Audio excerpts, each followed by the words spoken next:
morning.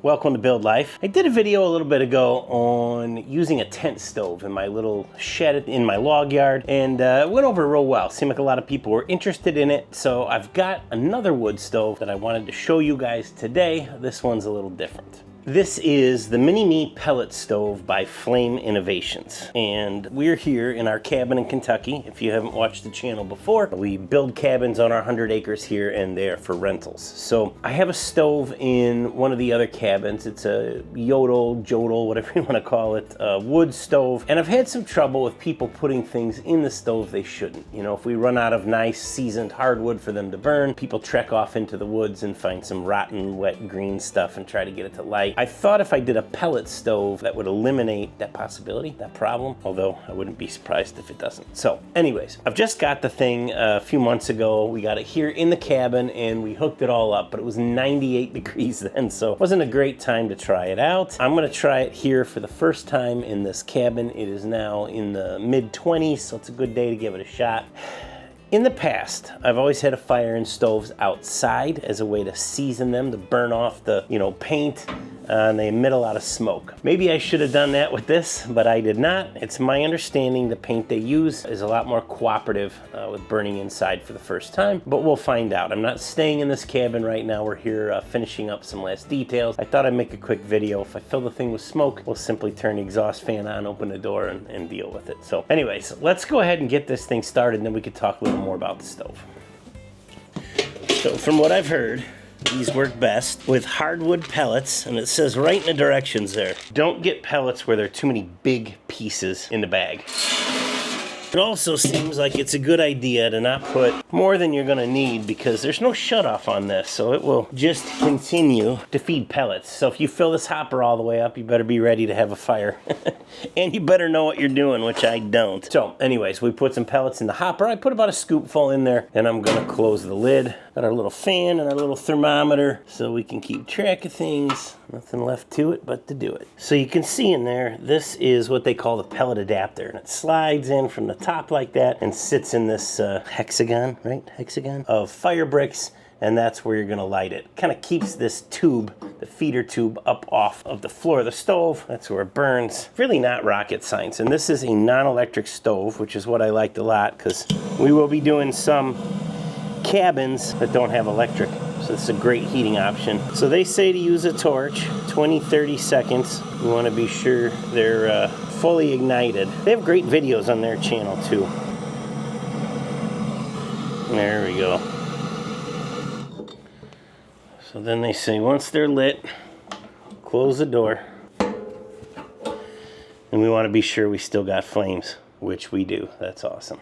This thing is warming up quickly, and that was easy. How I'd hoped it would go, but you just never know. I think this will be a great addition to our cabin. This is the smallest pellet stove they make. They say it doesn't take electricity, and it does have this, I think they called it a 50-pound hopper. Don't quote me on that. I buy a bag of pellets. I can fill this.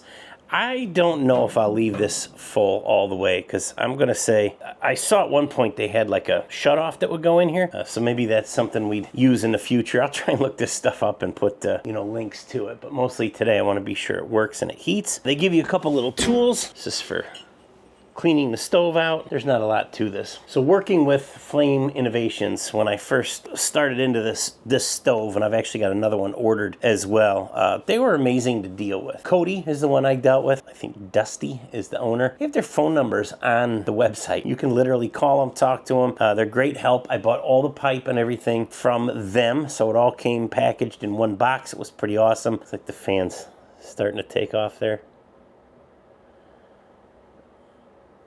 There she goes. They even called me back to follow up and make sure I had everything done right. They wanted to check the cart before I pulled the trigger and got it all. It's just a very relaxing way to buy something, especially something, this is not complicated, but there's a lot of parts and ways to vent it out the roof. They were great help talking to them. So when we set it up, that was really about all it needed. It's starting to smell hot too. Looks like we're up to about 100 degrees. I'm gonna let this sit here for a little while and warm up, and then we'll come back and see how it's doing.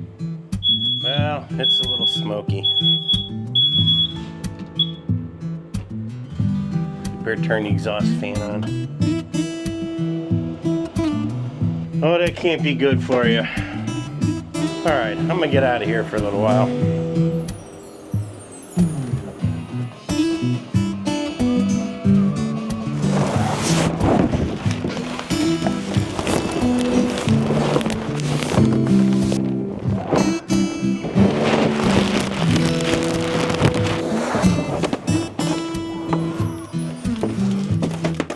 Okay, well, I learned a lesson, so you don't have to.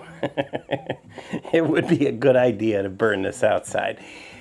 In this case, we installed it, we didn't, and it was fine. It's been, I don't know, 2 hours, let's say, and now everything's fine in here. It pumps out some heat. That thing right now is at 500 degrees, so that's pretty good. I got a little tea kettle here. I think will do well on there as well. I don't want to move that thermometer right now, it's hot, but it's a pretty cool little stove, and it lit super easy. I was really impressed. You know, like I said, it's how you would hope it goes, but you know, if I had to be honest, I was a little apprehensive about it, thinking the fire might go out, be hard to get lit, especially the first time. No. And I filled it, you know, you guys saw the scoop that I put in there. It's maybe a coffee can worth of wood pellets. Probably lasted about an hour and a half, and then it did burn down. So if you filled this thing all the way to the top, you know, if you were going out for the day and you wanted to fill it and let it burn, if you're comfortable leaving it while you're not there, or overnight while you sleep or something, no issues. This thing would probably burn just about all night, you know, depending on, maybe not if you sleep 12 hours or something, but worst you got to do is get up and dump a scoop in the hopper. It's nothing. You don't even have to open the door like you do on a wood stove. So I'd say this is a big win. It is definitely simple enough for my guests. We rent these cabins to use because it's just a matter of lighting it. That's it. It's got a cool heat shield on the side here. It's kind of triangular shape to go in the corner. So I put this metal on. I would like to have put it on a platform so it's a little higher for lighting, but we're real close to these vinyl windows and this stuff, and I thought if I put it up here, I'd hate to see a window melt. Thanks guys for watching. I'm sorry this is not a more formal video with better talking points on it, but mostly I want to get this thing lit and see how well it does. And man, I mean, it's great. It's plenty warm for this little cabin, but it's not out of control. You're not going to boil yourself out of here, you know. And if it started to get a little warm, all you got to do is crack a window, maybe even turn the ceiling fan off and let some of the heat just go up to the ceiling. Probably cool it down real quick. But this is cool. I've got another stove on order, a wood burner from them called the Caboose. It's a really little one, goes on a shelf, and I think they're pretty awesome. That'll be a fun one as well for at my house. They sell lots of different models, pellet, wood. They even have like a feeder where you can put these compressed, you know, briquettes in there, and they kind of auto feed down into the stove. Lots of, I think, Flame Innovations is probably an appropriate name for them. Seem to be very clever. Anyways, that's it for me, guys. Thanks for watching. We'll see you on the next one.